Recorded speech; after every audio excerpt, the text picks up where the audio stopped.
Nag-utos ni Pangulong Aquino na paigtingin ang seguridad sa ating mga paliparan kasunod ng pagpapasabog sa Brussels Airport sa Belgium. Wala mang banta, nakataas ang alert level 1 ngayon sa NAIA. May ulat on the spot si Steve Dailisan. Steve! Rafi, good news dahil wala pang flight cancellation simula kaninang umaga hanggang sa mga sandaling ito dito sa NAIA Terminal 3. Alam mo, mas marami ang mga pulis na nakita natin ngayong araw. Hindi lang daw dahil sa nangyaring terror attacks sa Belgium, kundi nais daw iparamdam ng mga pulis na sila'y malalapitan at nais nilang maramdaman din ng mga pasero na sila'y secured pagtapak nila dito sa paliparan.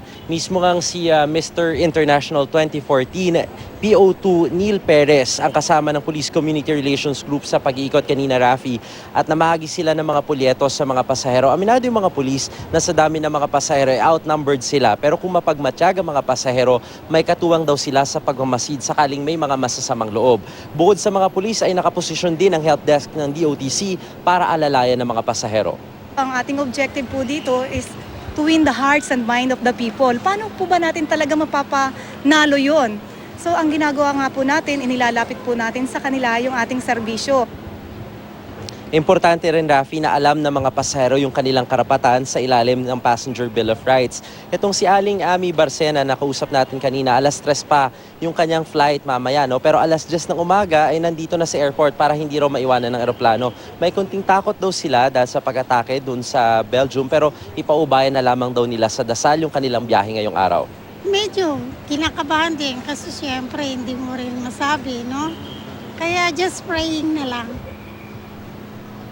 Iniutos na ni Pangulong Aquino na paigtingin ang seguridad sa mga paliparan dahil nga sa pagpapasabog sa Brussels Airport at sa isang subway station kahapon. Kaninang alas 6 ng umaga, nag-inspeksyon sa NAIA Terminal 3 si Transportation Secretary Joseph Abaya bilang bahagi na rin ng Oplan Ligtas Biyahe. Nakasama niya sina NAIA Terminal 3 Manager Octavio Lina at Aviation Security Group Director Chief Superintendent Francisco Balagtas. Dinaanan nila ang arrival, departure, check-in at boarding areas sa terminal. Kinamusta rin ni Abaya yung mga pasahero.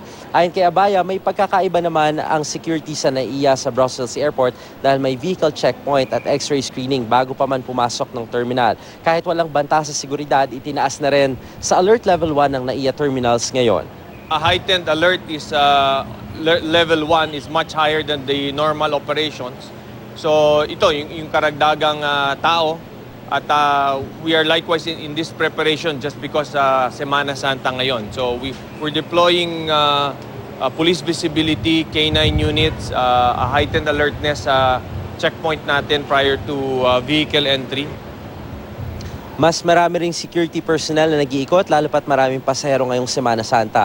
Ang pakiusap naman ng pamahalaan sa mga pasahero, alert sila doon sa kanilang mga bagahe, and of course yung mga tao nakakasabay nila na maaring makapag-take advantage.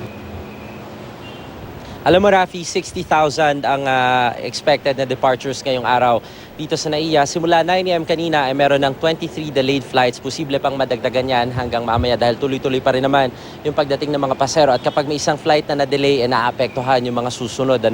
At dito sa atin sa Terminal 3, kung pupunta yung mga pasahero, kahit paano maluwag yung pagpasok sa airport.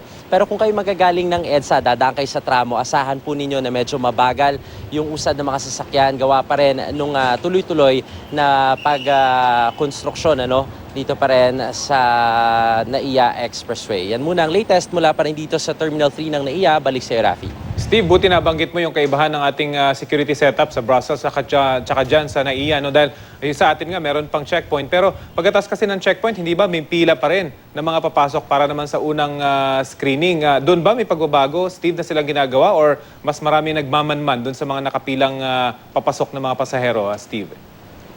Ang na-observe natin simula kanina, Rafi, mas marami mga pulis ang nag-iikot sa ngayon. Kung tutusin nga, maraming levels ng security itong airport natin. Mula pa lamang sa gate, may nag-i-inspection na ng mga guards.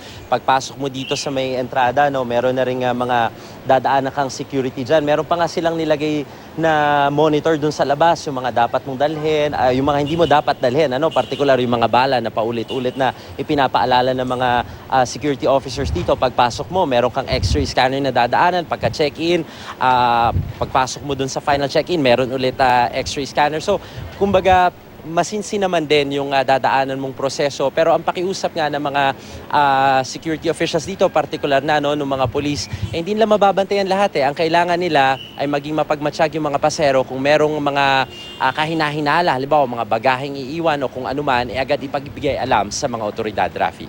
Okay, maraming salamat, Steve Dailisan.